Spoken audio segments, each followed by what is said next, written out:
out of my way.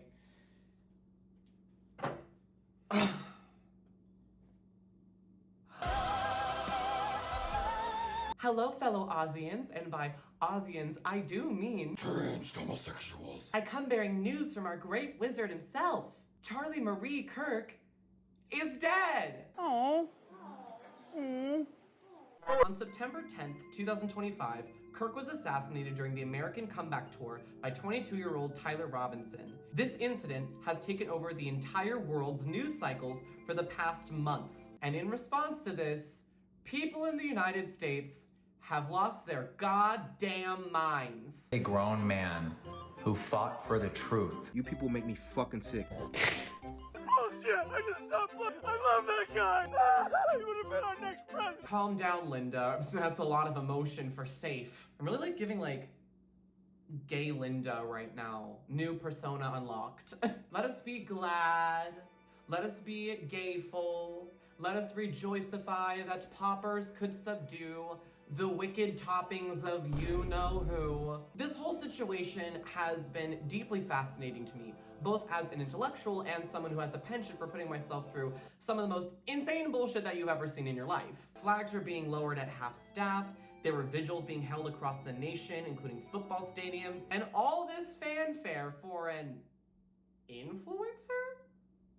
Why? Earlier this year, Minnesota State Representative Melissa Hortman was killed in an allegedly politically motivated attack in her own home, and yet we all moved on from that faster than Lana Del Rey did from her 2012 SNL performance. Blue jeans, white shirt. Apparently, my own sitting president wasn't even remotely familiar with her. The disparity between Kirk and Hortman's assassinations have kind of stopped me dead in my tracks. It's been forcing me and a lot of other people to ask important questions. Questions like, whose life matters more? Should violence ever be the answer? What about guns? Are they the problem? Today's video is going to be an attempt at exploring these questions and more. I really do want this to be an opportunity to educate and find a way to make sense about this moment in time. We can all walk away from this learning something new. Maybe about ourselves, maybe about the world, maybe about how to prevent all of this in the future. But before we further discuss Mr. Kirk, let's set a few ground rules. Good evening, Palm Springs. I am Archibald Merchandise, and I'm here with the latest news. Tonight's story is going to be a tale of tragedy, turmoil, and tribulation. Some discussions will be potentially upsetting to viewers, as conversations include, but are not limited to, transphobia, homophobia, racism, xenophobia, violence, and of course, mediocre white men with podcasts. Viewer discretion is advised. The broadcaster's opinions are entirely their own and not representative of any affiliated party. While we do encourage engagement, we here at AMP News do not condone any form of online harassment, including stalking, doxing, cyberbullying, or death threats. Please be respectful of the broadcaster and any other persons mentioned. If you disagree with what's presented, you may either respectfully discourse in the comments section or click off the video. Furthermore, we encourage all viewers who enjoy Archie's work to like, comment, subscribe, and throw some hype points its way. You may also follow him on twitch.tv/thatarchiemerc and all other social media profiles listed in the link tree below, all of which are 18+. There are other avenues to financially support this project also listed in the link tree below. And now that that's wrapped up, I'm gonna go back to streaming Cannibalism by Slater while doing a line of coke off of my sugar daddy's big, fat, massive dick. Back to you in the studio. Wow. Thanks, Archibald. I hope it gets you the hair transplant you've always wanted. Let's begin with a little mise en scène. Charles James Kirk was born in Arlington Heights, Illinois on October 14th, 1993. He first gained notoriety at age 17 after writing an essay for Breitbart News discussing the alleged disproportionate ratio of liberal to conservative students at his own high school. The following year, Kirk attended a Youth Empowerment Day event at Catholic College Benedictine University, where he met his now deceased mentor, Bill Montgomery, who encouraged him to get into political activism full-time. In 2012, Kirk and Montgomery co-founded Turning Point USA, a youth-centered, conservative organization designed to counteract more liberal, grassroots programs at the time, with Kirk acting as CEO and president. Kirk had made a name for himself in conservative politics, alongside other pundits like Lil Benny, Timu White Party, and Busted Bobbiana. Busted Bobbiana. Well, it's true, it is a busted Bob, girl. Speakers like Kirk have been influential in utilizing new communication technologies like Twitter to help influence a right-wing agenda, particularly among Gen Z. In addition to TPUSA, Kirk has been known for his slogan, "Prove me wrong," which he would typically tout at debate tables, usually at college campuses, around the United States, where he and his team would film him having these outlandish, inflammatory debates with other college students. Kirk has only expanded TPUSA, creating sub-branches such as Turning Point Faith, Turning Point Action, and now Turning Point UK. He hosted a podcast called The Charlie Kirk Show until his passing. Last year, he went on a now viral episode of Jubilee's Surrounded series. This episode in particular sparked much controversy online. Kirk has been among the most influential of his contemporaries, particularly with young conservatives thanks to Turning Point. His work was essential for helping lay the groundwork for America's descent into fascism. It also laid the groundwork for his passing. Put a pin in that for now. Kirk was a conservative influencer, loved by his colleagues, hated by the opposition, and irrelevant to anyone who's just an average, non-terminally online civilian or American. Like the amount of times I've talked to random people on the street who just say, it's a shame he passed the way he did, since he was such a champion of free speech and believed in conversation. Are we talking about the same guy here? This is categorically untrue, but based on the responses from lawmakers, media, and random civilians, you would think that Kirk is some patron saint of Americanism or free speech and debate, ? I feel like I'm being gaslit, and I'm not the only one. Now, I am not going to use my platform to disseminate any insane, baseless conspiracy theories. Unlike Kirk, I have enough principle not to do that or say random shit like, the powers that be from the mainstream media all the way up to the president are trying to deliberately brainwash the American people into a rose-colored view of who Charlie Kirk was. Donald Trump secretly hired Tyler Robinson to take out Charlie Kirk to distract from the fact that he's in the Epstein files. No, I am not going to do that. But it does feel like that. I feel like I am being gaslit. This feeling is only further compounded by the fact that corporations are firing individuals just for speaking out against Charlie Kirk in the wake of his passing. For example, MSNBC political analyst, that's a lot of words. Political analysis, MSNBC political analyst.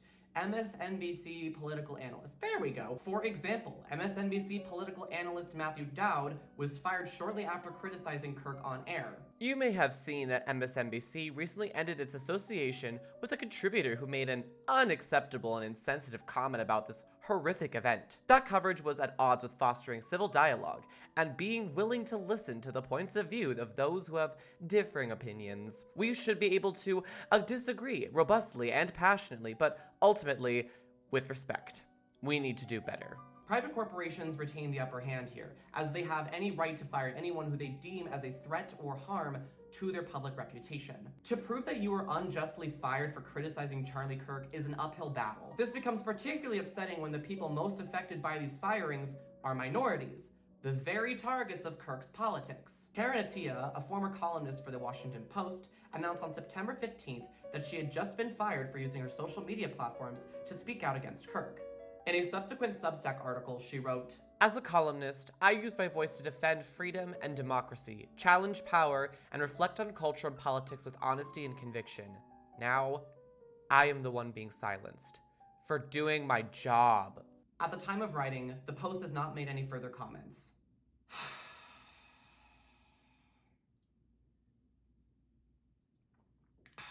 Gomage, girl. This is why I feel like I'm going crazy. In addition to martyring him, people are being punished for speaking out against his career and legacy. Additionally, his own supporters are making bad faith accusations that anyone dissenting against this is either undermining or even celebrating his own death. But let's take a step back and use our critical thinking skills. People who have been criticizing Charlie Kirk in the wake of his passing are not just politically opposed to him, but are direct victims of his belief system. I know that I'm far from the only person who has done this, but it still feels like a good idea to remind everyone just who we're talking about, kind of make sure we're all on the same page here. So let's walk through some of Charlie Kirk's colorful beliefs. This is the part of the video that you all came for. Woke homosexual slut dunks on conservative activist.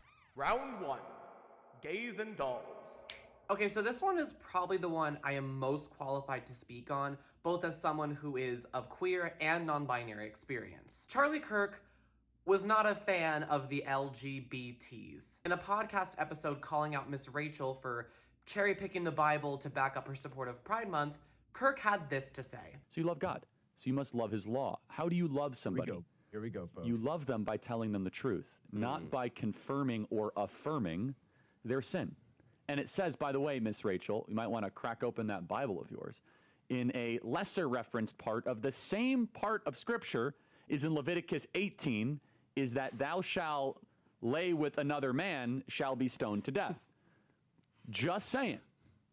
So, Miss Rachel, you quote Leviticus 19, love your neighbor as yourself. The chapter before affirms God's perfect law when it comes to sexual matters. Okay, we are off to a great start. Listen, I totally understand how frustrating it is to see other people cherry pick the Bible, you know, considering your own contemporaries have a pretty big habit of doing so. But using your platform to insinuate that the Bible says the gays should be stoned to death is kind of a gross thing to do, not really the best look. Except it doesn't, though.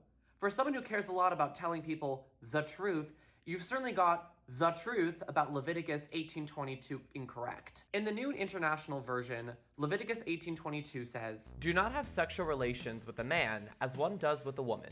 That is detestable." Later on in the chapter, God says, "Everyone who does any of these detestable things, such persons must be cut off from their people." This is also similarly expressed in the King James Version. Last I checked, being cut off from their people does not imply that people should be stoned to death for their sexuality. Quite literally, God just says, "Hey queen, if they don't pass the vibe check, just pull their lipstick."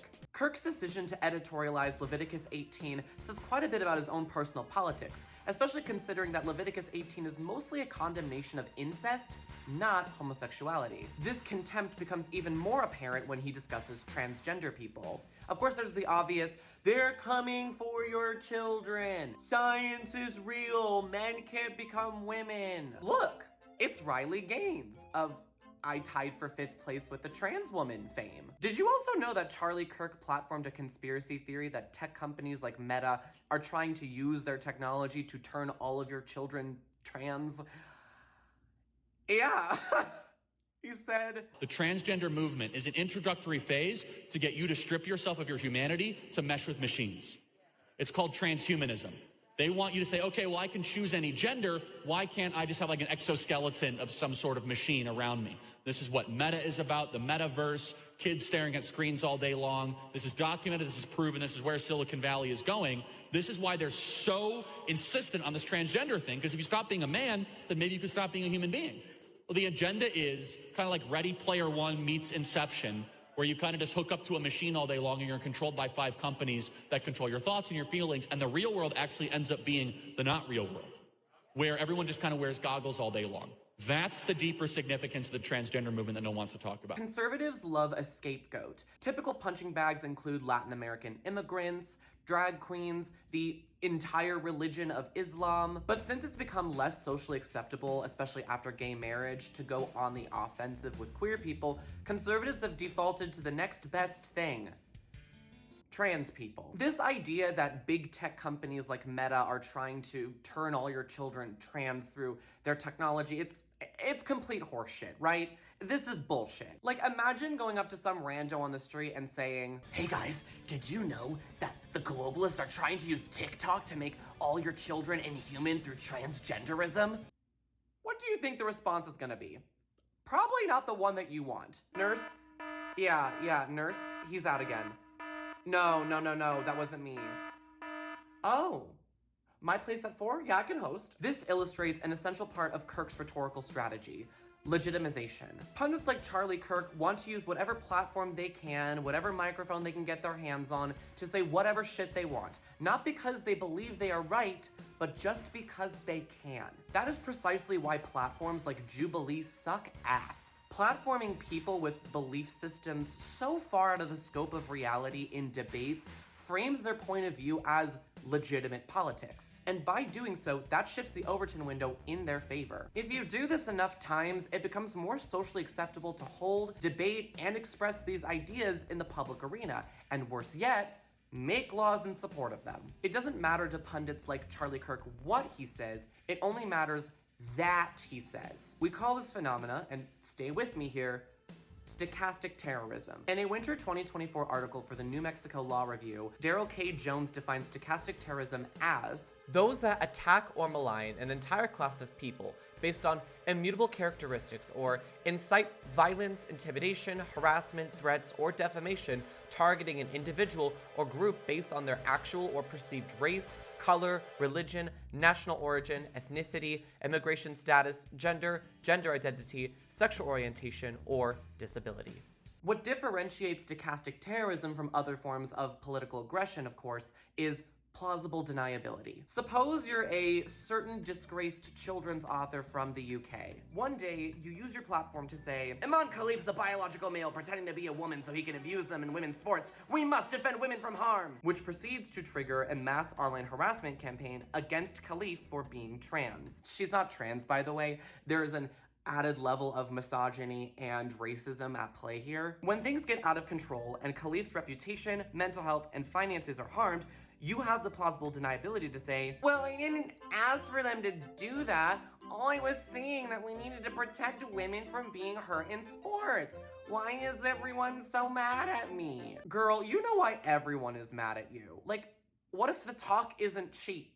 And it is what it is. Well, what I mean by this is Hillary Clinton. Man, I wouldn't want to be in her shoes after this.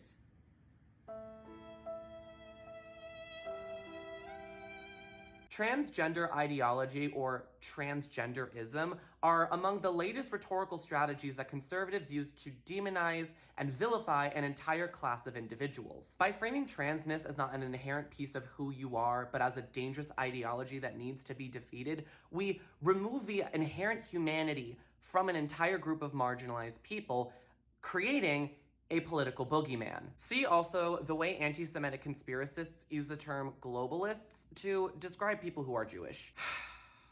Speaking of dehumanization, Round 2. Fetus Lives Matter. Kirk ascribed to the belief that life begins at conception, and having an abortion ends a life.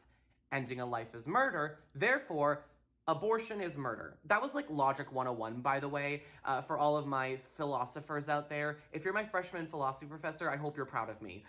This is also in my wheelhouse. When I was younger, my conservative relatives forced me and my sister to attend the Walk for Life in San Francisco every single year until I was like 11 or 12, until my mother finally stepped in. I do want to start this section by extending some grace and compassion to folks who feel this way. Some religious folk who believe this do come from a genuine place of empathy and care for humanity. They really do want the best for people and do believe that all life is sacred. I also do want to acknowledge that while rare, there is a small subsect of pro-life people that do walk their talk. They believe in protecting queer and trans people. They want to combat police brutality and systemic racism. They believe in the value of multiculturalism. And yes, while they don't believe people should be having abortions, they understand that the best way to reduce abortion rates is to invest in preventative infrastructure, such as reproductive health care and comprehensive sex education. So, I can't believe I'm gonna be saying this, but hashtag not all Christians. So the belief that having access to abortion is somehow worse than the Holocaust is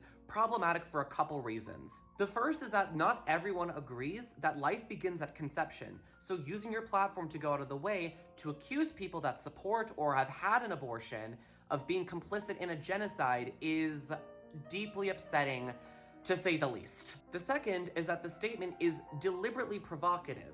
It makes people stop in their tracks, if not to debunk, then to ask further questions. What do you mean it's like the Holocaust? Are you saying that people having access to abortions is somehow less diabolical than the millions of marginalized people killed during World War II? Using the Holocaust as a comparative tool here not only decontextualizes it, but abstractifies it into general bad thing that happened. It's not only anti-Semitic, it's also false. This is the second part of Kirk's rhetorical strategy.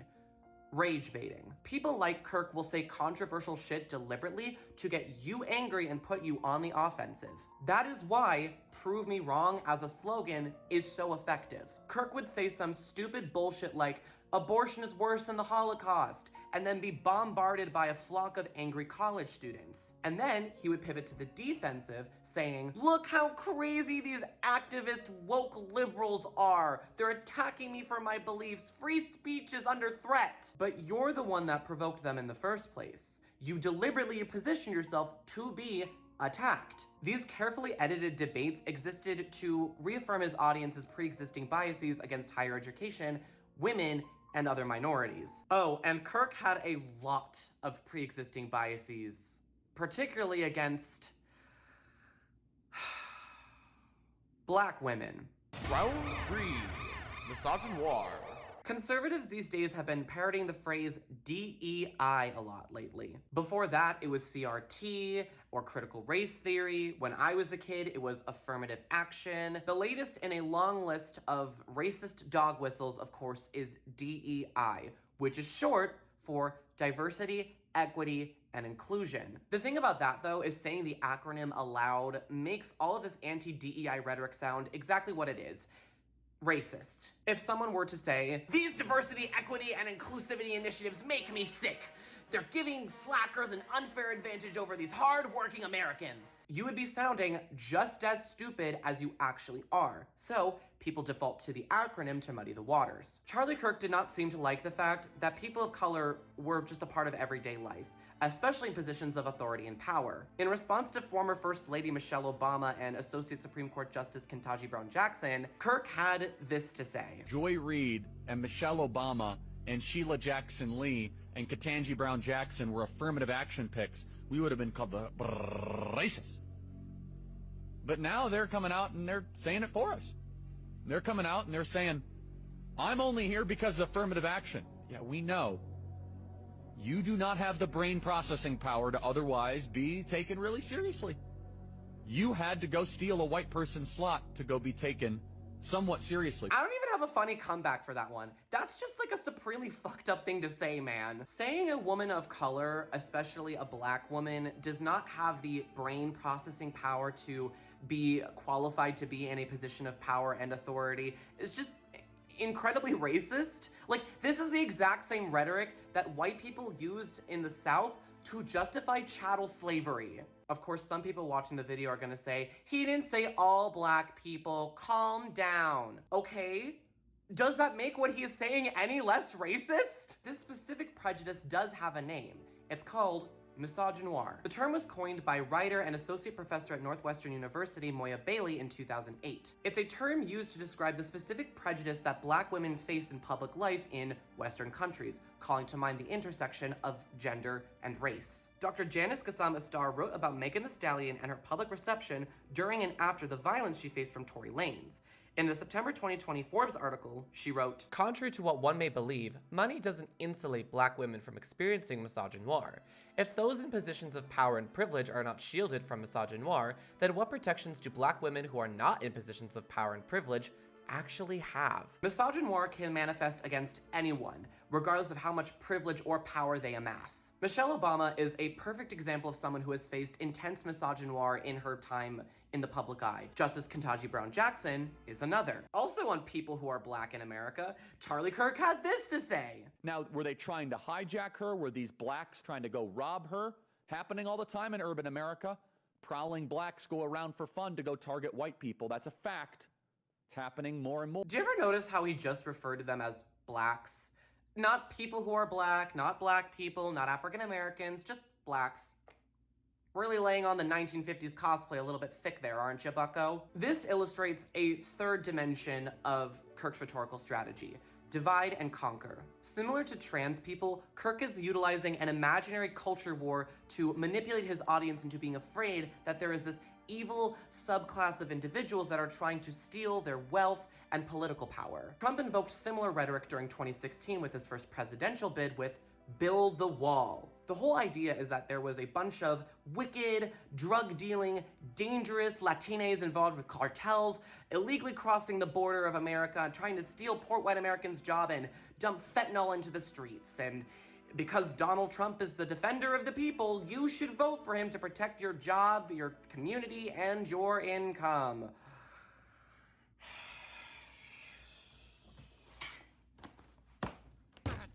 He, like many of his other contemporaries, utilized his platform to manipulate his audience into a perpetual state of anxiety, especially towards people who do not look like them. And the solution to this, of course, is to join his side. And it is intentional, because the more support they get, the more money they make, meaning they'll be able to keep their jobs and positions of power for longer. Round 4. You. God, I can't do this. This guy is so fucked up. Round 4. You will not replace us. Hey guys, did you know that Charlie Kirk was a proponent of the Great Replacement Theory? Hey guys. Hey guys! Kirk had some truly deplorable values, including against my own community and loved ones, but this really does take the cake as the one that makes me the most upset. In his own words, The Great Replacement Strategy, which is well underway every single day on our southern border, is a strategy to replace white rural America with something different. Show 159, please. 80% of the map is red, but that is only 20% of the American population. They hate that they don't live in big cities. They hate those of you that live in rural and small America. They hate those of you that own land and have guns and believe in a better country. And they have a plan to try and get rid of you. The same way that Joseph Stalin went after the kulaks, they want to go after you. okay, so how do I explain this one? The Great Replacement Theory was officially formalized between two books of the same name between 2010 and 2011 by gay French writer and activist Renaud Camus that espouses that a global elite are conspiring to exterminate white Europeans through a series of immigration policies that contaminates the white population, specifically with Arab and Muslim immigrants, in an attempt to erase the ethnic identity of Europe and white people as we know it. Though it has been published in the early 10s, some version of the Great Replacement Theory has been presented throughout most of human history, including with a certain political ruling party of Germany during World War II. See also white genocide. If you're wondering why this sounds so familiar, it's because it was part of the soundbite heard around the world in 2017 after the Unite the Right rally. You will not replace us! You will not replace us! While the Great Replacement Theory did initially discuss white Europeans and Arab immigrants, it has kind of been co-opted by far-right activists around the world to mean any manner of non-white, non-Christian peoples, including Black people, Asian people, Latin American people, people who practice Islam, Jewish people. I hope that these selections from a myriad of public examples help adequately demonstrate just who Charlie Kirk liked to present himself as. Kirk consistently used his public platform and influence to berate, belittle, and harass minorities in the United States and around the world. He was instrumental in helping bring thousands of young people through Turning Point USA into the ongoing conservative political agenda. His actions have helped set the stage for America's descent into authoritarianism.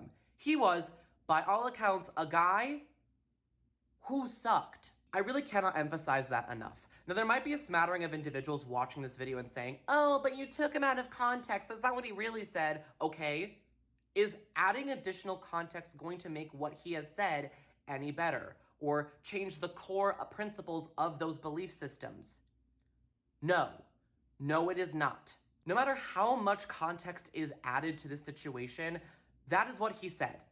Those were his words that illustrated his own beliefs. There was this ongoing discourse around his passing that Charlie Kirk was just some white guy or just someone's favorite podcaster, but that's not entirely true. He wasn't a lawmaker or a politician, sure, he was arguably more important than that because he helped influence the culture that birthed a lot of the most bigoted policies of our time. Laws are not made in a vacuum. They are often in response to the culture and times. The Civil Rights Act of 1964, a law that Kirk himself thought was a mistake, was created in response to the growing demand of social and political equality of Black Americans during the late 50s and early 60s. Likewise, the bans against drag or healthcare for trans people are being written in response to the anti-trans and anti-queer cultures fostered in states like Tennessee. While it is very comforting to write Charlie Kirk off as just another podcaster, the uncomfortable truth is he was more than just some guy with a podcast.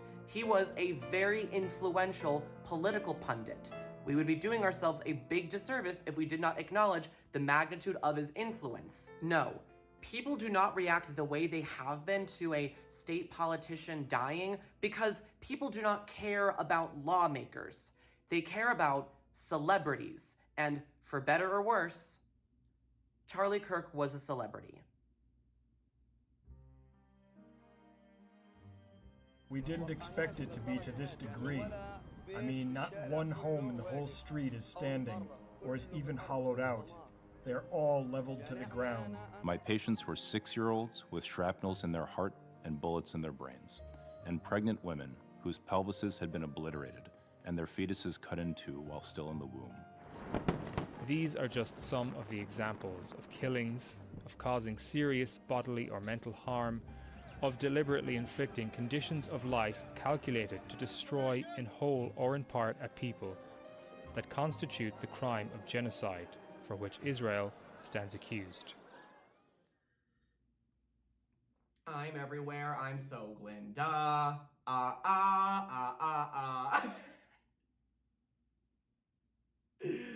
really am so Glinda. I do this for you. I do this for all of you. You're welcome. Okay, so based on what I just detailed, it would be kind of obvious as to why people are not exactly mourning over his passing. If anything, it would explain as to why marginalized people are apathetic or even just a tiny bit gleeful. However, the response to his passing has been grim. I've mentioned that people have been straight up fired for criticizing Kirk on social media, but even I could not anticipate how much this censorship would affect the state of public entertainment and journalism. On September 17th, 2025, it was announced that acclaimed late-night talk show host Jimmy Kimmel would be yanked from air indefinitely due to insensitive and offensive comments about Charlie Kirk. Though he has since been reinstated, in no small part because Disney lost a fuck ton of money from people boycotting. Now you're probably wondering, like I am, why? Jimmy Fallon was right there!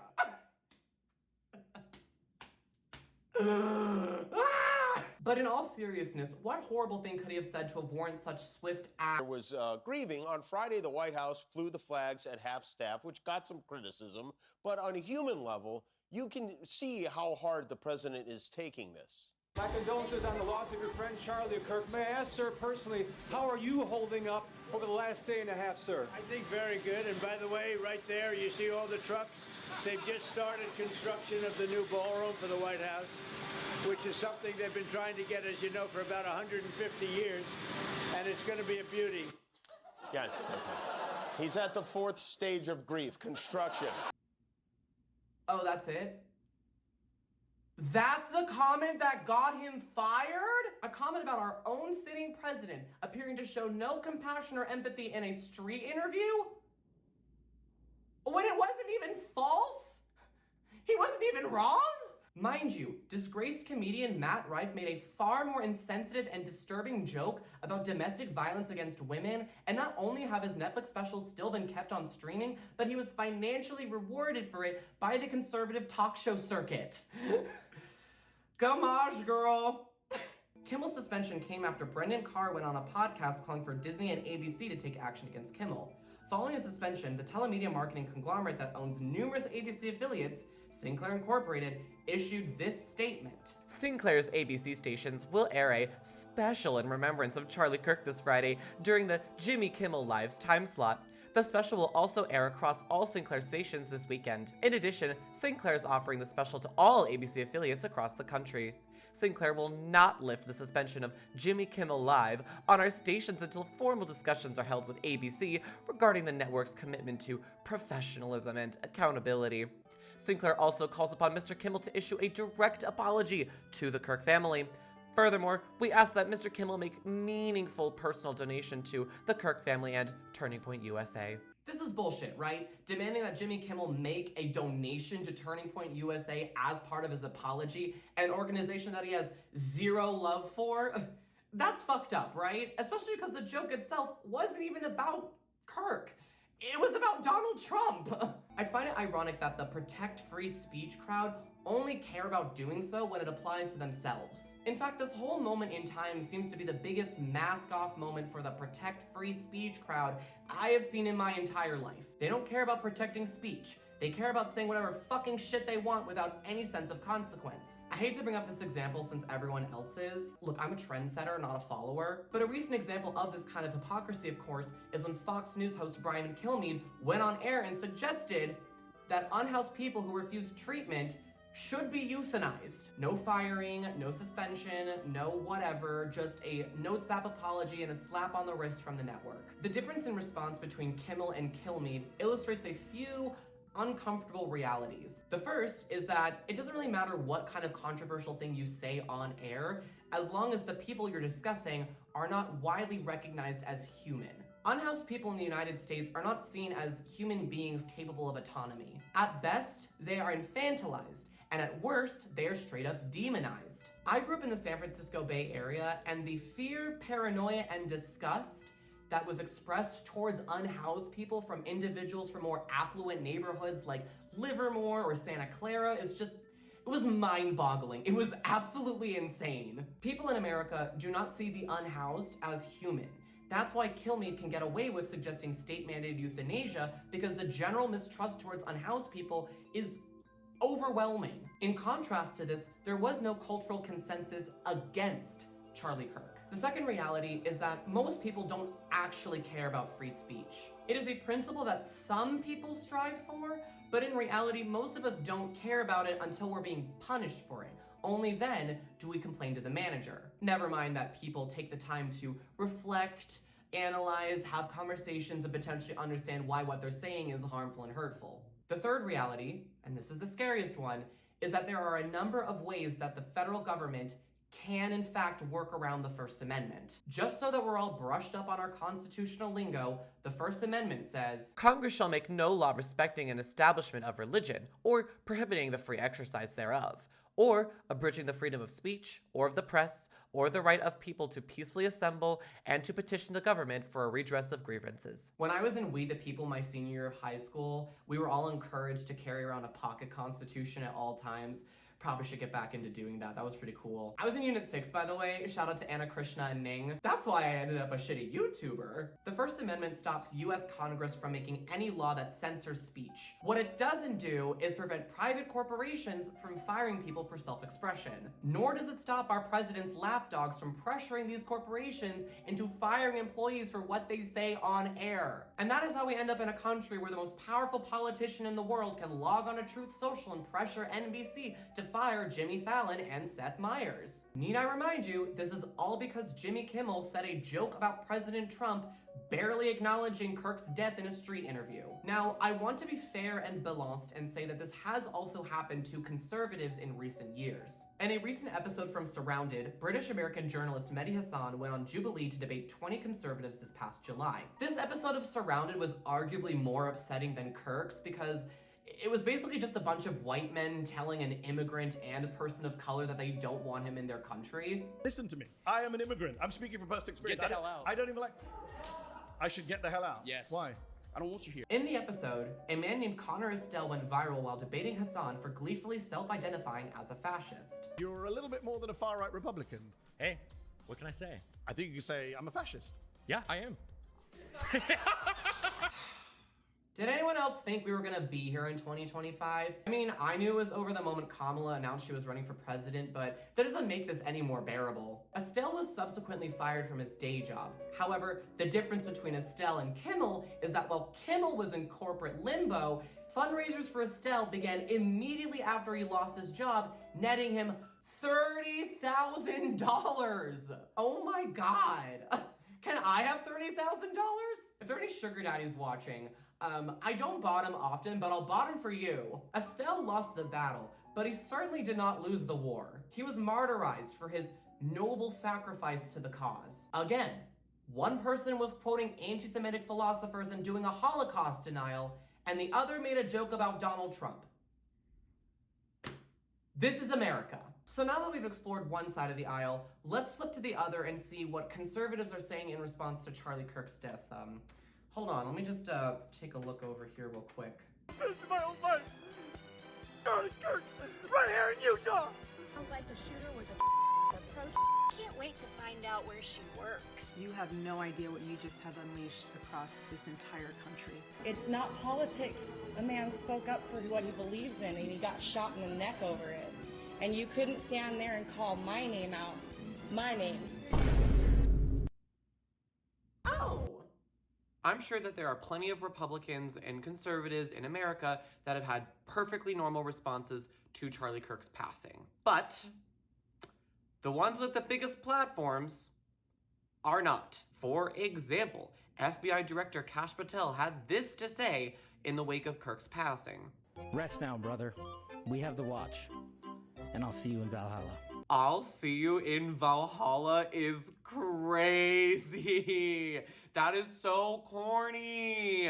Mr. Patel, we are not playing Assassin's Creed here. Stop talking like you're chatting with your nerdy gamer bros on Discord, get a real job, and start acting like a man. So, in addition to the mass martyrization and state-mandated mourning we've all been forced to go through for the past month, a huge aspect of this ongoing discussion around Charlie Kirk is the desperation from conservatives to find and prove Tyler Robinson's motives. I would argue that the very apparent desperation that conservatives are showing to prove in some way that Tyler Robinson was associated with Antifa or the radical left or the left in general proves that honestly, these people don't really care as to what causes something like this in the first place. Let's take a step back.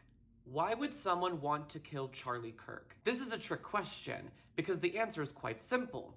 It does not matter. Whether he was driven by a nihilistic bloodlust or a sense of duty and justice to the marginalized, it honestly does not matter as to why Tyler Robinson killed Charlie Kirk. Why? Because the issue here is not his motives, but what are the circumstances that brought someone to a place where they thought it was okay to kill someone in cold blood. However, it is very difficult to create a politically compelling narrative around the systems of power around us that enable this kind of behavior. Doing so would force people to challenge their belief system and reckon with the fact that what a lot of us want for the world is probably bad. It is more satisfying and thrilling to conduct some kind of nationwide manhunt to understand what Tyler Robinson's motives were, and then create him as the poster child for whatever political boogeyman Republicans think is hiding under their bed. This functions to score political points. It also helps to further confirm people's pre-existing biases. Rather than illuminate the circumstances that could cause something like this, Nancy Mace, Kash Patel, President Trump, Brendan Carr, and more are exploiting the situation to appeal to people's gut reaction emotions to further push their own agendas. Centering attention on his motive is not going to prevent further school shootings, and that is precisely the point. Most people don't think about solving a problem at a systemic level that would require cooperation, right? People don't want to put effort into untangling the complex web of companies, lobbyists, and politicians that enable this culture of violence in the United States. No. What they crave is a blood sacrifice, and it becomes all the more intoxicating if there is a possibility that the person who they're trying to sacrifice has politics aligned against them. It does not matter if he was a leftist, despite the fact that it was far more likely that he was some flavor of alt-right or apolitical nihilist. The chance that he could be liberal or progressive or leftist is what's keeping people hooked so they can have the catharsis of saying, "See, I told you, they're all like this." But that's just not true. Now, on the left, the common response to Kirk's death has been along the lines of, the problem is guns. And I know I'm gonna piss a lot of people off when I say this, but that's not entirely true nor helpful. Guns are a part of the equation, yes, but restricting access to them is not going to be enough. There will still be people like Robinson who will look to get their hands on a firearm regardless of how difficult it is to get one. The problem is guns is a simple, algorithm-friendly statement that allows liberals and progressives to feel good about having a snappy, smug answer to the situation. It's not, though. Again, we need to ask the question, how did Robinson get to this point? What factors brought him to this decision? Or any of the mass shooters from the last 2 decades. I do not think people have learned the language to properly address the role online radicalization plays in mass murders, so we default to simpler answers. A liberal's standard answer is, the problem is guns, and then a conservative's typical response is, no, it's not guns, the problem is underlying mental health issues, when in reality, it's a both and situation. Yes, we do need to create more laws that protect ourselves and our loved ones from gun violence, including mandatory background checks, safety classes, and gun ownership laws. Yes, we need to invest in more mental health infrastructure so that people, especially young men, have the tools and resources to work through their emotions and trauma. Universal healthcare for therapy, by the way, would help. Both of these can exist as a comprehensive solution to gun violence in America. The "and" in this scenario is taking the time to address the role online radicalization plays in exacerbating pre-existing mental health issues and leading a person into thinking that inflicting harm on other people is the solution to their problems. That would mean bringing a whole slew of tech companies to task, from more casual offenders like Facebook to Twitter to YouTube to more egregious offenders like 8kun, Reddit, and Telegram. And with the advent of AI co-pilots, there basically is no depth to which these perpetual yes men can exacerbate a person's delusions of grandeur. We must hold social media companies accountable for the demonstrable harm that their laissez-faire approach to communication has caused. Robinson was likely radicalized online. One way we could have prevented this is by creating an online culture in which violence is not encouraged as any sort of answer to a personal issue. And that responsibility falls on us, the users and facilitators of these spaces, to create that environment. It also falls on the companies and hosts of these platforms to have protocols in place for when things get out of hand. Is that going to happen? Probably not. Why would Twitter or 8kun change their approach to technology and communications when the way they are going about it right now has generated them and their most inflammatory users a shit ton of money? Likewise, why hold weapons manufacturers and distributors accountable when doing so would greatly harm their annual revenue? Money and power are so closely intertwined with the way things are that if we were to upend one institution, the entire system could collapse. So, people in power manufacture culture wars in order to keep average civilians arguing amongst themselves and complacent while they continue to profit off of us. And that is why Tyler Robinson's motive matters so much to these people. They need to find a more satisfying alternative answer as to why Charlie Kirk was targeted rather than explaining the long-winded, complicated factors that brought a 22-year-old man from Utah to open fire in a crowd. And this cycle of violence is only going to continue until we decide to break it.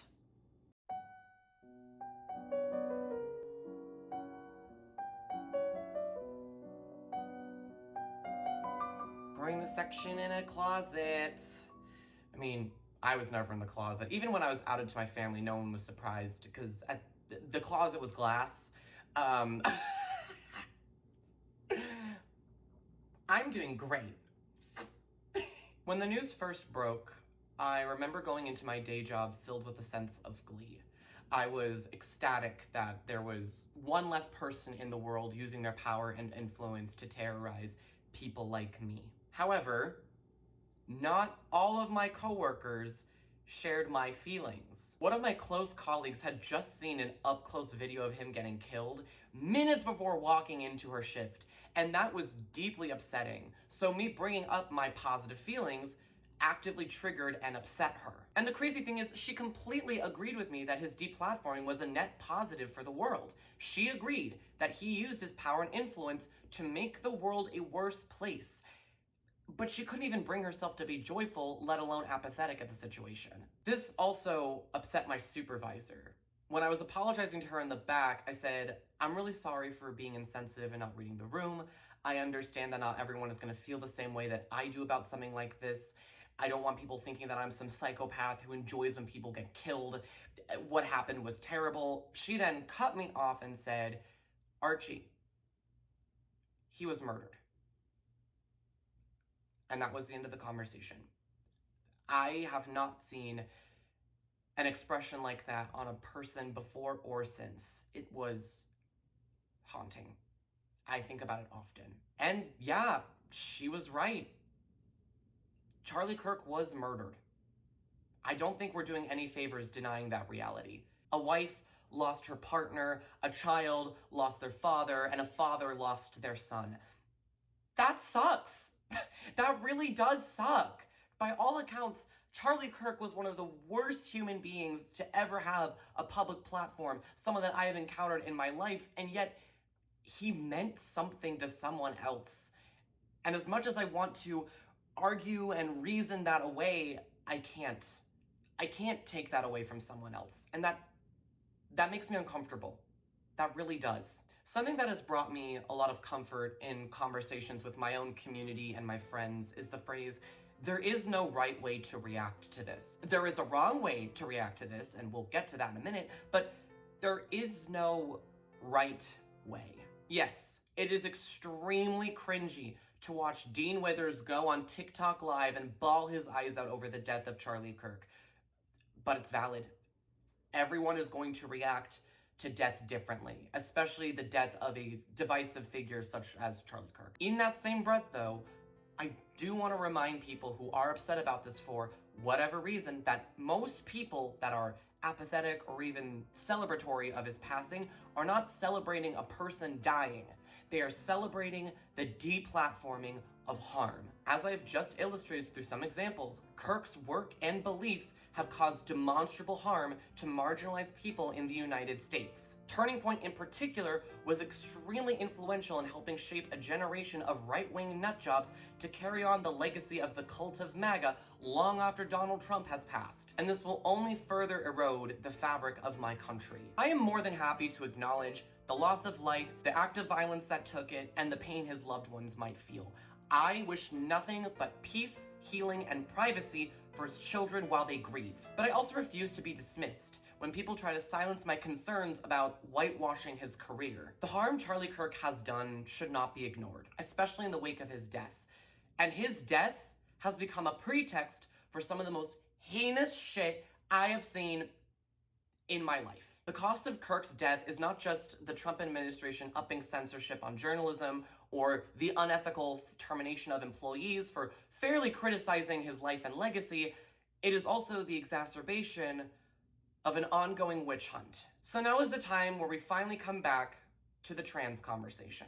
So in case you've been living under a rock for the last 5 years, American conservatives' favorite political boogeyman is the transgender community. Well, it's also queer people, but the focus is currently on trans people. You have LGB without the T, Gays Against Groomers, Moms for Liberty, Turning Point USA, CPAC, and other organizations utilizing their platforms to disseminate hate and misinformation about trans identity. Popular pundits like self-described theocratic fascist Matt Walsh are reducing trans identity down to transgenderism or trans ideology. More batshit people like Candace Owens and J.K. Rowling have begun disseminating the transvestigation conspiracy theory, a baseless belief that everyone is secretly trans or is actively trying to make everyone who isn't transgender. Both of whom have faced defamation lawsuits for this, by the way. It's a lot easier to make a political boogeyman out of a type of person you've never encountered.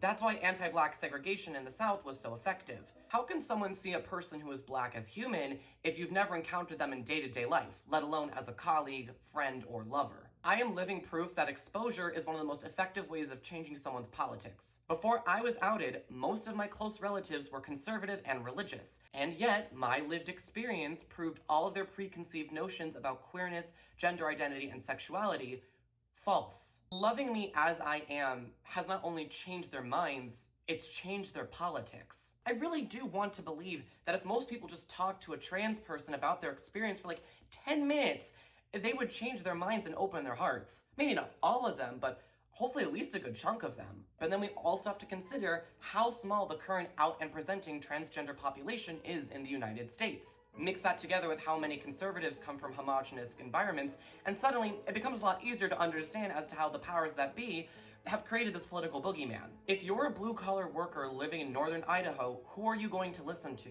Some random trans person that comes up on your Facebook feed, or the congressional representative that you've been voting for the past 6 terms. See what I mean? And the death of Charlie Kirk has only emboldened them. A huge reason why conservatives like Kash Patel are looking for proof that Tyler Robinson is in some way affiliated with the left is because they want to prove that in some way he was connected to transgender people. Or was secretly trans. And apparently he was. His alleged roommate and partner at the time of Kirk's death is in the process of medically transitioning, allegedly. If they can find some link, then they have all the more justification to ramp up their incendiary hatred of a marginalized minority. To only further compound this, independent journalist Ken Klippenstein reported on September 18th, thanks to the help of anonymous intelligence officials, that the FBI is looking to categorize transgender people in the United States as nihilistic, violent extremists, which they define as criminal conduct in furtherance of political, social, or religious goals that derive primarily from a hatred of society at large and a desire to bring about its collapse by sowing indiscriminate chaos. Our government wants to characterize all trans people as the downfall of society itself. Kirk's death is being used as pretext to justify more hatred against innocent people. If we were to put these beliefs into law, what do you think would happen? All we want in this world is to have the autonomy to live the lives we want. Keeping maintained access to gender-affirming healthcare and workplace protections ensures that people who are trans can have the same level of autonomy, safety, and happiness as those who are not. And by putting this violent rhetoric into play, transgender people will not only lose autonomy, but they will be punished for actively trying to live the lives they want. My collaborators, my community members, my acquaintances, and yes, every trans person that I have had the pleasure of loving and calling my friend will be hurt. I cannot be silent on this. And you shouldn't be either. You know, this whole situation around Charlie Kirk has prompted the conversation around whose life matters more. A popular post circulating Instagram recently says, 2 black men were lynched and the media is mourning a Nazi. This was in reference to the passing of Trey Reed, who was found hanging from a tree at Delta State University just days after Kirk was killed. The imagery of a black person being hung from a tree carries significant weight because of the long history of lynching in the United States. It should not be surprising as to why this news was deeply upsetting to a lot of people. And yet Reed's death has only gotten a fraction of the attention that Kirk's has. Trey Reed was a young adult with boundless potential. He could have been the doctor that cured cancer or the author of the next generation's greatest novels, but sadly, we will never get to know that potential. And the news? Crickets. Nothing. There was no Presidential Medal of Honor, there was no memorial held in a stadium, and there was no televised special eulogizing his life. Trey Reed was just another in a long line of Black Americans whose deaths go unreported and downplayed by the public. The racial empathy gap is so real. That same day as Kirk's death, a school shooting occurred at Evergreen High School in Colorado, resulting in multiple students being injured. It was also later revealed that the Evergreen shooter was terminally online, involving himself in many dedicated spaces to alt-right extremism and violence. Again, crickets. Nothing. Unlike Kirk's death, the Evergreen shooting was not seen as breaking news to most people. I think it's because in America, most people have kind of just become desensitized to mass violence and have accepted that this is just everyday life in America now. We post an infographic condemning mass violence, we tweet, "When will this end?" and then proceed to go about our days until the cycle repeats itself and we just keep doing the same shit over and over again. The only reason why Kirk's shooting made top story of the week is because he was a political celebrity. In a perfect world, every life carries the same weight. People would have the same level of reaction, of outrage and compassion that they did for Kirk, that they would for Trey Reed at all. But they don't. Systemic racism and violence in the United States is baked into everything, from law enforcement down to the mainstream media, and when push comes to shove, corporations will always choose the most profitable decision, the most profitable headline. And this is how we end up in a world where Jamie Lee Curtis and Kristen Chenoweth romanticize a man of faith instead of paying attention to a Black student being killed at a college campus or the countless innocent men, women, and children that are slaughtered by the IDF in Gaza. That is how we end up with prominent creators like Hannah Brown going to his memorial service to pay respects to a man she disagreed with. I went to a memorial for Charlie Kirk a man who was brutally assassinated in front of thousands of people, and even more disturbed when I opened the comments and all of them were celebrating and rejoicing his death. I did not go to the memorial to align myself with any political views or to make a political statement. I went to pay my respects to a human that died. Hannah, it is very normal and human to express discomfort at the celebration of violence. It is also very human and normal to want to express compassion for a grieving family. But the decision to show up to that rally is a political statement because it wasn't just a funeral service, Hannah. It was a presidential rally. That's where I disagreed with Charlie. I hate my opponent. And I don't want the best for them. I'm sorry. Erica is the storm. We are the storm. Because we are on the side of goodness. We are on the side of God. In a piece for the New York Times titled, "Charlie Kirk was practicing politics the right way," opinion columnist Ezra Klein wrote, "You could dislike much of what Kirk believed, and the following statement is still true. Kirk was practicing politics in exactly the right way. He was showing up to campuses and talking with anyone who would talk to him. He was one of the era's most effective practitioners of persuasion.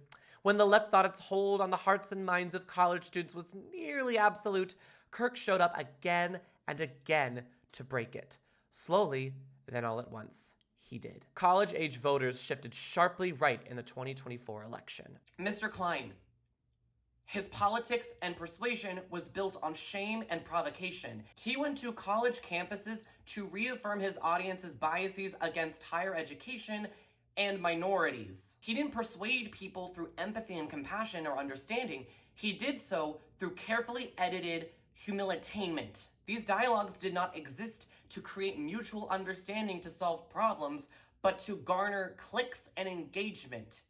He was a rage baiter. Deliberately so. That's how he partially amassed his $12 million net worth. This is the wrong way to react to his passing. We are glorifying a person who used his power and influence to make the world a worse place for everyone, including his very own followers. I may not be able to stop someone from feeling compassion for him or his family, even if they disagreed with them. But what I can do is remind everyone just who we're talking about. We were not talking about some patron saint of free speech or an American hero. We were talking about a grade A professional asshole. And meanwhile, while we are being forced to mourn a man who helped architect the current state of hell that is the United States, trans people are being scapegoated.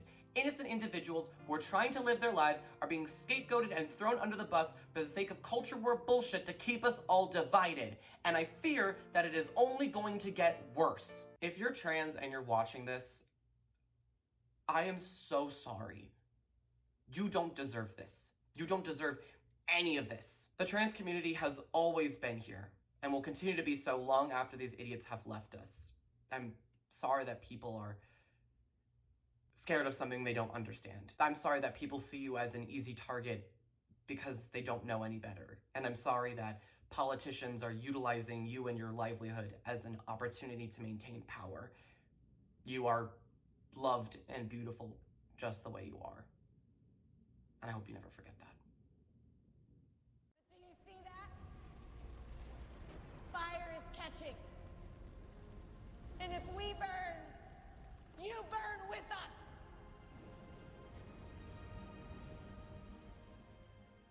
At the end of Mockingjay, the final book in the Hunger Games trilogy, Katniss Everdeen is tasked with executing President Snow, the fascist leader of Panem. The rebellion led by District 13 had succeeded after a Capitol hovercraft bombed an encampment of their own children in front of the president's mansion. After a group of medics from District 13 were dispatched to assist any injured children, a second round of bombs went off, killing any and all survivors, including Katniss's beloved sister, Primrose. Following the surrender, Katniss was invited to a meeting with President Al McCoy, leader of District 13, and now Panem, along with the remaining victors of the Hunger Games. In the meeting, a majority of the victors voted in favor of hosting one final symbolic Hunger Games, using the children of the capital as citizens as a final act of revenge against their oppressors.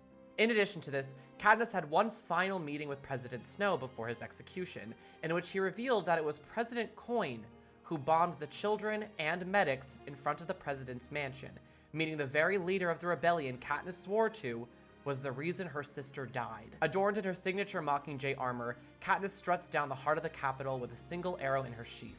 One final shot, and she better not miss. So when the time comes to kill President Snow, Katniss draws her arrow. I feel the bow purring in my hand, reach back and grasp the arrow, position it, aim at the rose, but watch his face. He coughs, and a bloody dribble runs down his chin. His tongue flicks over his puffy lips. I search his eyes for the slightest sign of anything, fear, remorse, anger, but there's only the same look of amusement that ended our last conversation. It's as if he's speaking the words again.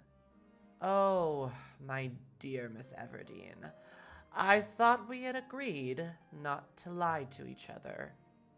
And he's right. We did. The point of my arrow shifts upward, and I release the string, and President Alma Coin collapses over the side of the balcony and plunges to the ground, dead.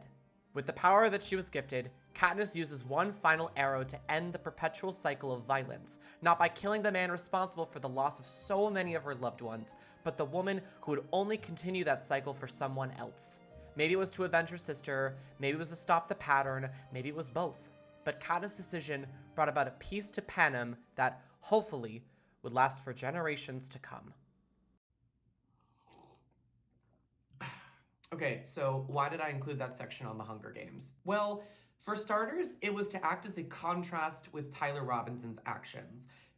Charlie Kirk was not Alma Coin, and he was definitely not a President Snow. If anything, he was maybe a Seneca Crane, a cog in the machine. You know, a very influential cog, but still just a cog. And parts like that are intended to be replaceable. Charlie Kirk, the brand, the influencer, is replaceable, as evidenced by the fact that his own doting wife, Fräulein Erica Kirk, stepped up to take his place as CEO and chair of Turning Point merely weeks after his own death. Feminism, win! Republican, tradwife, gaslight, gatekeep, and girl bosses her way to the top of the corporate ladder. Secondly, it's a reminder for the audience that when discussing our oppressors, always keep your eyes up. On September 18th, 2025, President Trump embarked on a trip to the UK to meet with Prime Minister Keir Starmer and King Charles. During the trip, footage was shown of an elaborate dinner featuring not only the former, but many powerful CEOs from all over the world. These are the people that are responsible for keeping us all divided. It's not people who are trans, it's not racial minorities, it's not people who practice Islam, it's not immigrants, it's not people who practice Judaism, but very rich, powerful individuals that want to keep us divided so that way we don't work together to redistribute their wealth and power among the people. I find it funny that a lot of conservatives believe in conspiracy theories about secret societies and some evil shadow elite deep state controlling the world, because in some weird fucked up way, they're not entirely wrong. They are correct in assuming that there is a small, powerful group of individuals that are responsible for why the world is so fucked up right now. However, where they go wrong is often blaming it on an ethnic, racial, or religious minority, typically people who are Jewish. They turn it into a culture war, an attack on marginalized people, not a class issue. Conspiracy theories propagated by people in power are often like shiny objects used to distract a dog. They are tools used to keep a bunch of useful idiots distracted while the rich and powerful go and suck them dry like a vampire. And by the time that they've realized it's too late, like what's happening with Tucker Carlson right now, they are, metaphorically, already dead. Okay, so we've done a lot of talking about politics and other people's reactions and feelings, but I want to talk about me now and my feelings. Is that okay with you? Can I do that on my own YouTube channel? That I'm the creator of? Can I center my own humanity and feelings for just 2 seconds in the dialogue? Is that okay with you, terminally online leftist watching the video? I am a terminally online leftist, so I'm really just putting down strawmans of myself. This situation has been very difficult and uncomfortable for me to kind of wrap my head around. I really don't like violence in the real world, and I don't like glorifying it. Anytime there is news of some kind of mass shooting or act of violence, it makes me sick to my stomach. I'm having a hard time balancing a reasonable level of compassion and empathy with the relief of knowing that there is one less person in the world using their power and influence to inflict harm on minorities. It's been really hard on my mental health seeing all the different reactions from people online, particularly right-wing nut jobs who are exploiting the situation for their own personal gain, or just straight up killing people for mocking his death. Gosh, girl. Gosh, girl. I am also incredibly terrified for my loved ones. Every trans person that I know is terrified out of their minds. And watching all of this happen from the sidelines, feeling so helpless that there's nothing I can really do to stop it, it sucks. I feel so helpless and upset and angry and confused and just not great. Not great. I also want to return to that feeling of being gaslit. Like seeing comments from Ezra Klein or Jamie Lee Curtis or just average, non-terminally online people saying, oh, Charlie Kirk believed in conversation. Oh, he was a man of faith. He practiced politics the right way. All of it just makes me want to rip my motherfucking hair out. We disagreed on a lot. Jamie, look over here. Jamie, eyes on me. Jamie, over here, look. He did not just disagree with you, he believed that you as a woman should not have any sense of socio-political autonomy outside of the home.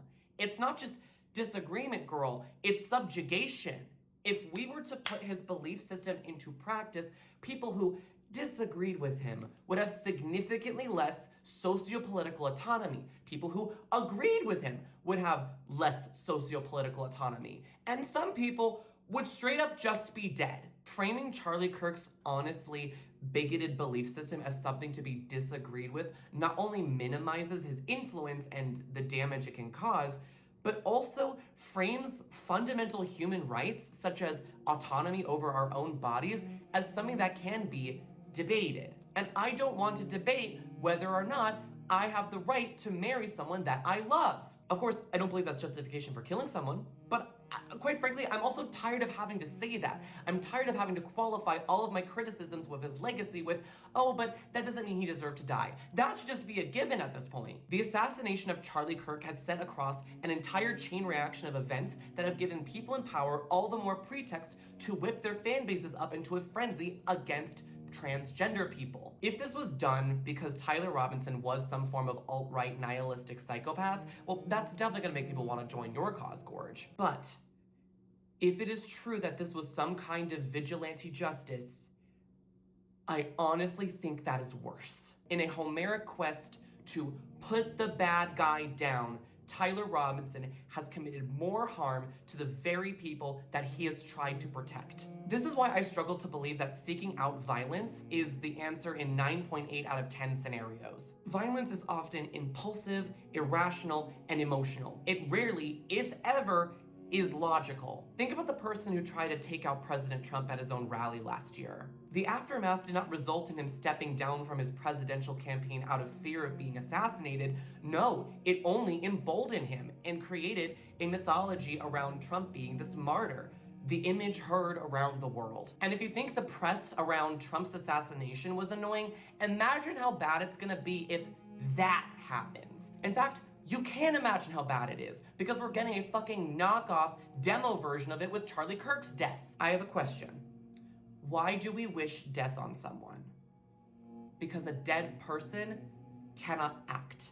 And if they cannot act, that means they cannot carry out an agenda. That is why people say, I wish they were dead, or someone just do it already. It is a more cathartic substitute of saying, I want them deplatformed. Saying the latter, though, does not quite satiate the pain and anger someone feels when they have been harmed. Like, if you're being harassed by alt-right freaks online, are you gonna go out and say, God, these psychos are so annoying, they got me fired from my job, I want them deplatformed?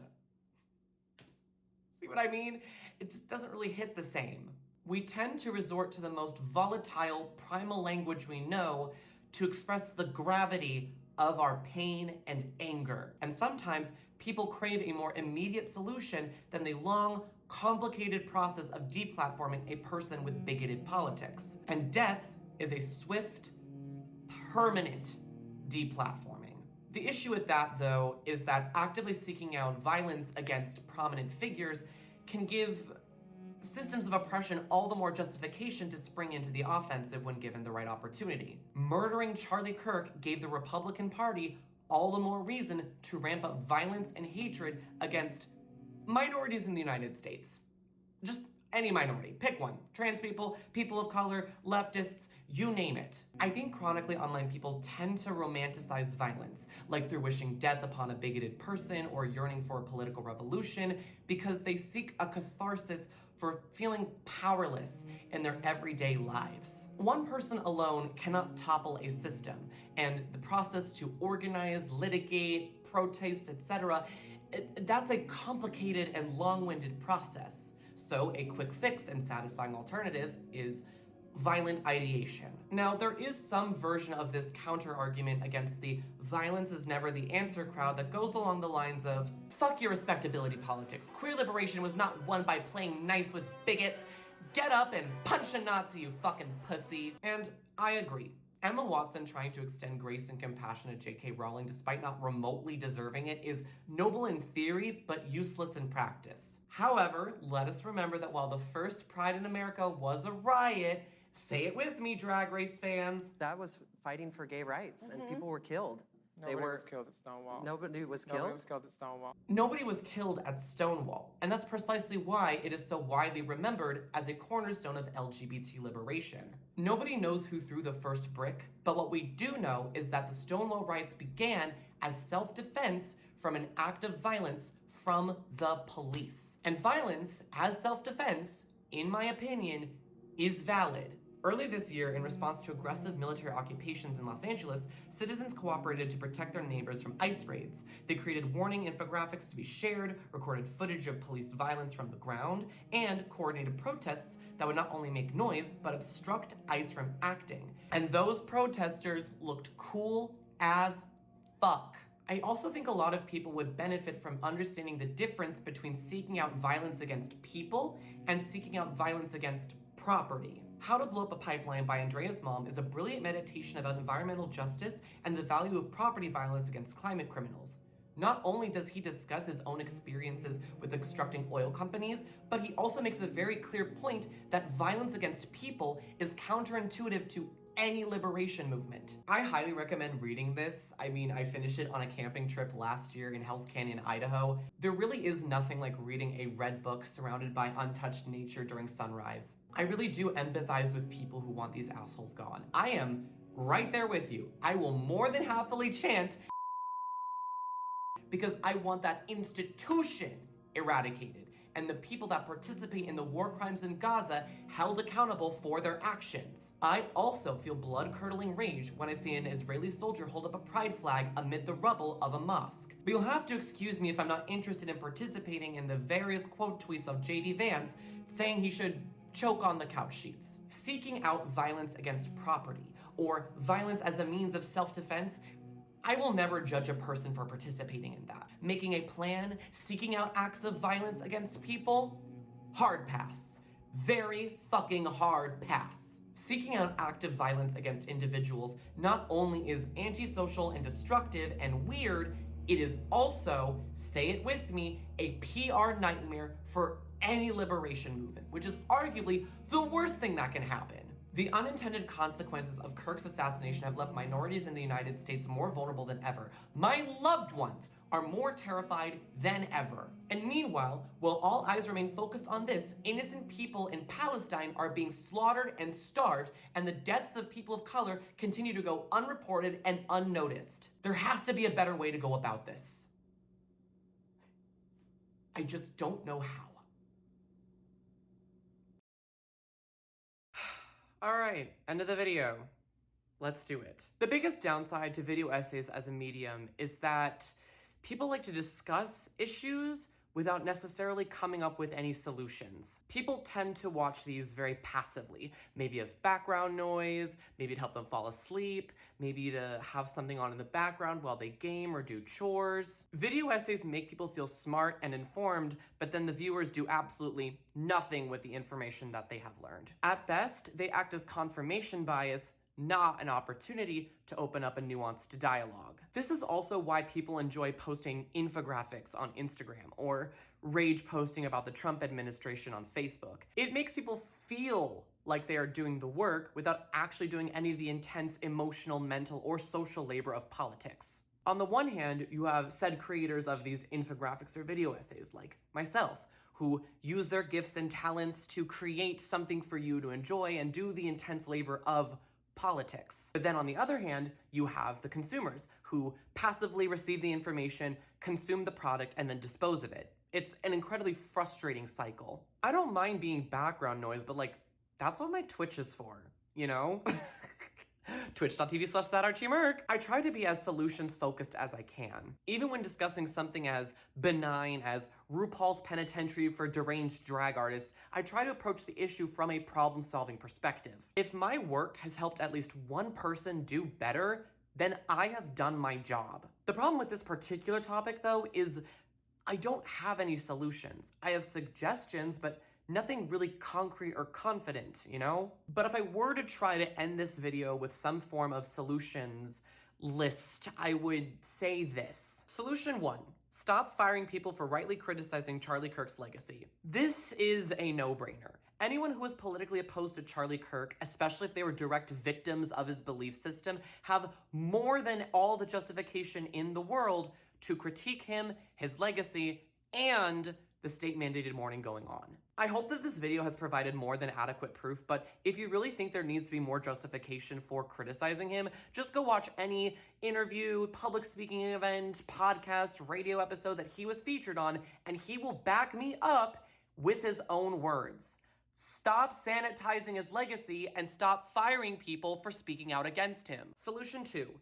Take social media platforms to task for their roles in online radicalization. I'm gonna say let's part 2 this one because I can make a whole separate video essay investigating the roles that platforms like Facebook, 8kun, Reddit, and Telegram have all played in exposing very vulnerable, mentally ill people to very extremist, dangerous belief systems, from weird cult groups like the Order of Nine Angels or the Groyapers, all the way down to conspiracy theories like transvestigation or the Protocols of the Elders of Zion. In the age of AI and misinformation, we must hold these companies accountable. But again, let's part 2 that one. Solution 3 is a multi-partisan approach to reducing gun violence. I truly do believe that there is a way that Republicans, Democrats, and everyone else across the political spectrum can come together to work together to create a multi-partisan approach to reducing gun violence in America. The two dominating political ideologies of America carry different pieces of the puzzle, and I think it would all benefit us if we came together to put these pieces together and treat it like a multi-partisan issue, not just a left-leaning or liberal issue. Now, I do also want to mention that Republicans are largely to blame for this issue, and Democrats have done a better job of acknowledging multiple aspects of this issue. However, most liberals I have observed on this issue say we need more gun reform, and then a conservative will respond by saying, "Nar, don't take our guns away, it's mental health issues." Actually, Linda, it's both. We need to tackle this issue at the root, and doing so means both gun reform and a cultural shift in the way we discuss mental health and illness in America, particularly with young, cisgender, heterosexual men. Gun violence in America is largely a byproduct of multiple factors, including young men having underdeveloped emotional intelligence and regulation, online groups exploiting the mentally ill, lobbying organizations like the NRA, exploiting the circumstance for their own personal gain, and of course, the US cultural worship of firearms. Read the mythology of the Second Amendment. Correcting one issue is not going to solve the entirety of the problem, and the best way to do that, of course, is, outside of other cultural things we can do, elect lawmakers and politicians that are willing to cooperate on this very issue from all political parties, even if it means refusing exorbitant amounts of money from lobbying groups like the NRA and opportunities to dunk on your political opponents for gain. In tandem to this, we do need to redefine our cultural understanding of firearms. Other countries with lower amounts of gun violence do not tend to romanticize weapons or vigilante justice the way we do here in the States.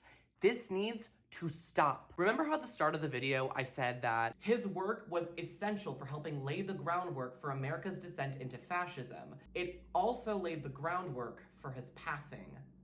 Put a pin in that for now. He firmly believed that it was a worthy sacrifice to risk having mass gun violence in the United States in order to keep the current system of gun regulation happening in the United States. He was a victim of his own politics. I don't support what happened to Charlie Kirk.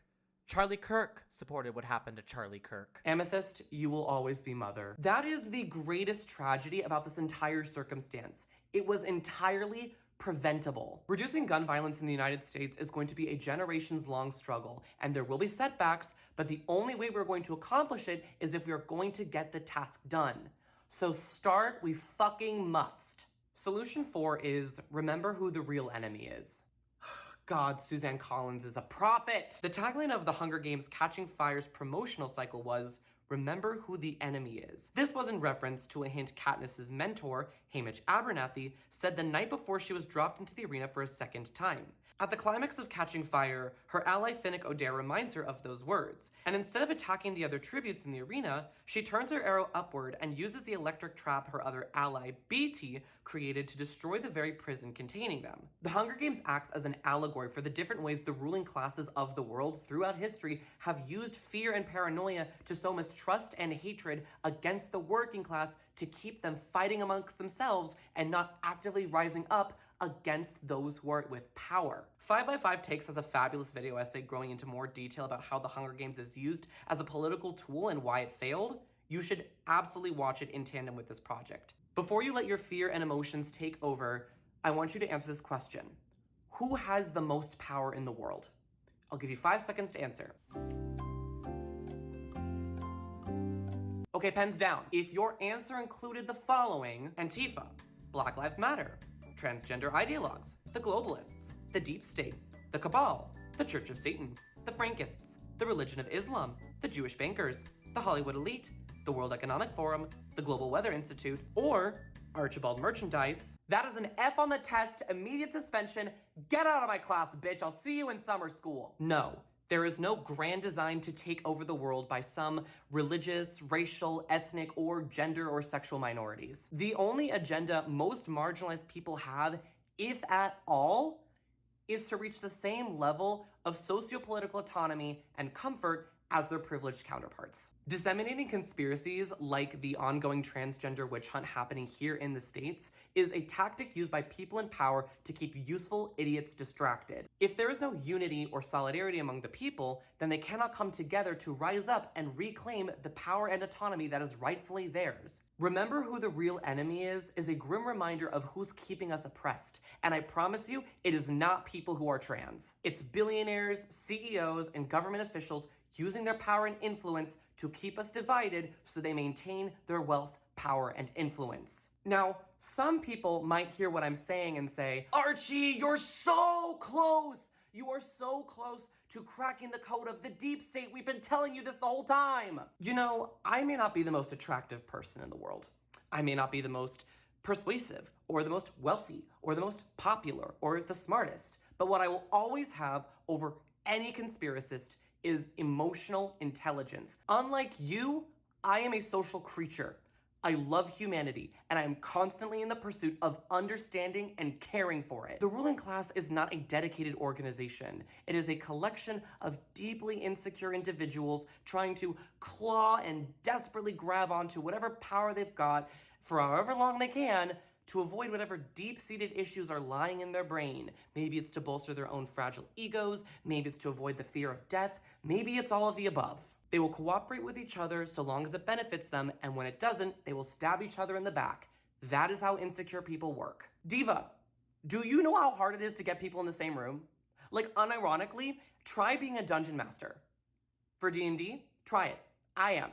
It is so difficult to get people in the same room at the same time. People have so much shit going on. If you think it's impossible to get people in the same room for 4 people together for a Saturday morning D&D session or my own Twitch streams, do you really think it's possible to get all the world leaders in on some grand conspiracy to control people? That is also precisely why there is no secret plot to turn everyone transgender. Trans people consist of such a small percentage of the world, and within that fragment, there is so much disagreement and discourse. And while I cannot speak for every single trans person, what I can share as an ally is that it is very rare to see two trans people agree on every single topic pertaining to their liberation. Some people want to assimilate. Some people want to stand out. Some people believe that children should have access to HRT and other healthcare. Some don't. If they cannot agree on the own planks of their liberation, what makes you think that there is some grand organized conspiracy? Of course, some people are going to respond by saying, it's just the crazy ones that are like that.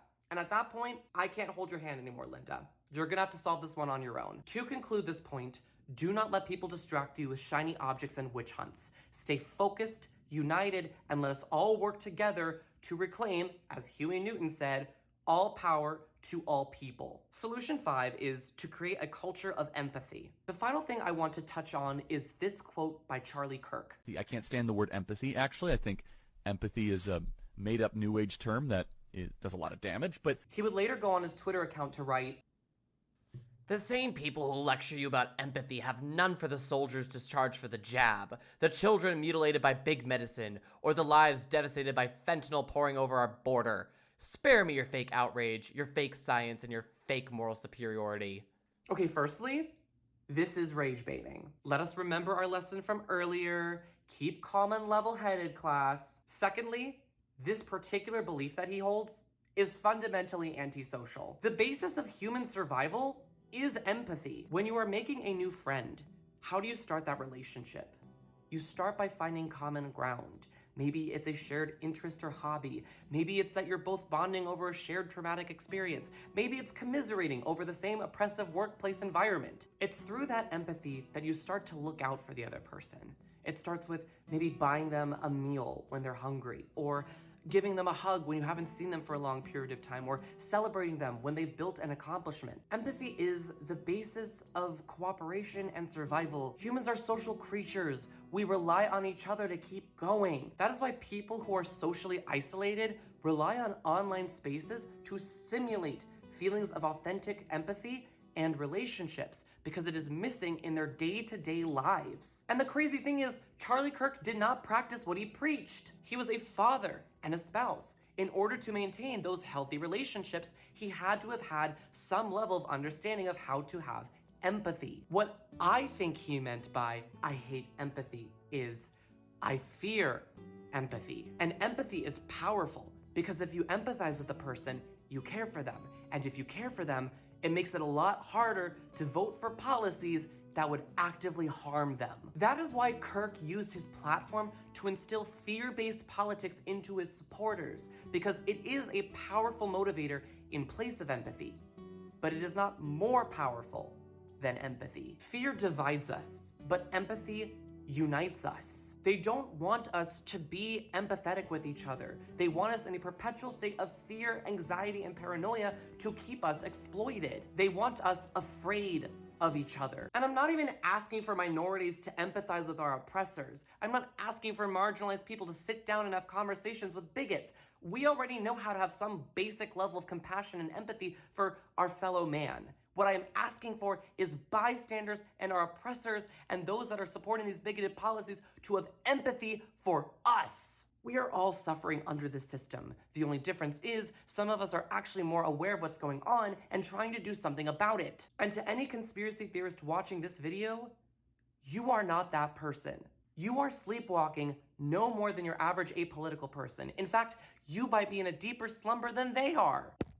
Neo, wake up, the landlords have upped your rent for the 3rd time this year. So I would venture to say that my final talking point is we must not lose sight of our empathy and humanity. And weirdly enough, this is the hardest thing to accomplish on this list. The thing about empathy is that it is incredibly uncomfortable. People do not like letting go of preconceived notions of types of people that they don't like. Asking a Marjorie Taylor Greene to find some kind of empathy with a trans man might send her into a tailspin, but if she can pull that off, she might be able to change for the better. Should she still have a platform? No. Not all redemption arcs have to happen in public, and I do think the proper consequence for her actions should be a permanent deplatforming from political power and influence. But in that same breath, we must not lose focus. While those of us are being rehabilitated or building up our empathy are waiting in the wings, those of us that are already in the fight must stay active. We must stay vigilant. We must not forget who the real enemy is. We must not lose our hope for a better world and continue to strive every single day to make it a better place, even if it's through something such as small as getting a friend to be more inspired to be engaged or making your workplace more equitable for everyone. We cannot and must not stop. And like, obviously take breaks when you need to because activism burnout is real, but the only way we lose is if we give up entirely. They want us afraid, nihilistic, and paranoid, but we have the power to change that. So go out there and find that love. Find solidarity and community wherever you are. Be the change you want to see in the world, and for the love of God, do not lose sight of your humanity and fight like hell for each other. At the end of all my streams, I say peace, love, and solidarity because that is my prayer for the world. I wish for the children of Palestine to know the same level of comfort and safety that American ones do. I wish for my queer and trans friends to know that same love holding their partner's hand at the altar that my straight ones do. And I wish for my friends of color to not have to worry and watch their backs when talking to law enforcement that my white ones do. I wish for all of us to come together and fight like hell for one another and love each other as we are. That is the world that I want to live in. And even if I am not alive to see it, I want to be a part of the long legacy that gets us there. So, now that you know all this crazy information I've been sharing for the past hour and whatever, what are you going to do?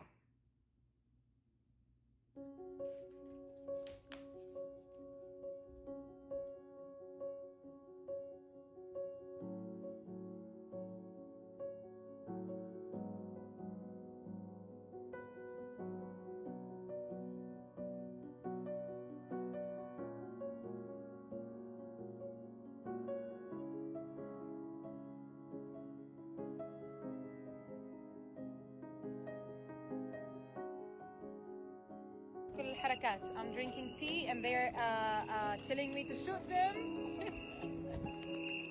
يلا أيوة. يلا القيت نشوف الحركات تعال. متحمسة؟ إيه؟ متحمسة؟ أكيد متحمسة. يلا. هلا بنشوف كيف الحركات تعال. خلينا نشوف مين أكثر دايما الحركات. ماشي المهم شو اسمه اوكي. يلا يا شباب.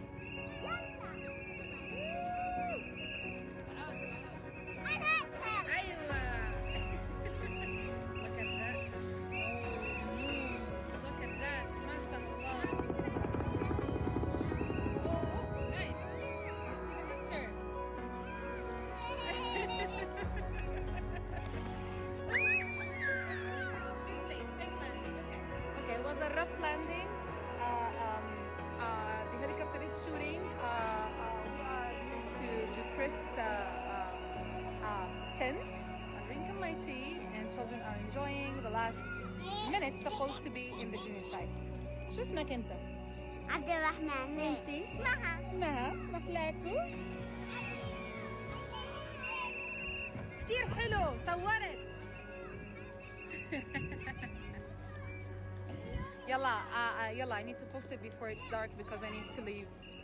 See ya.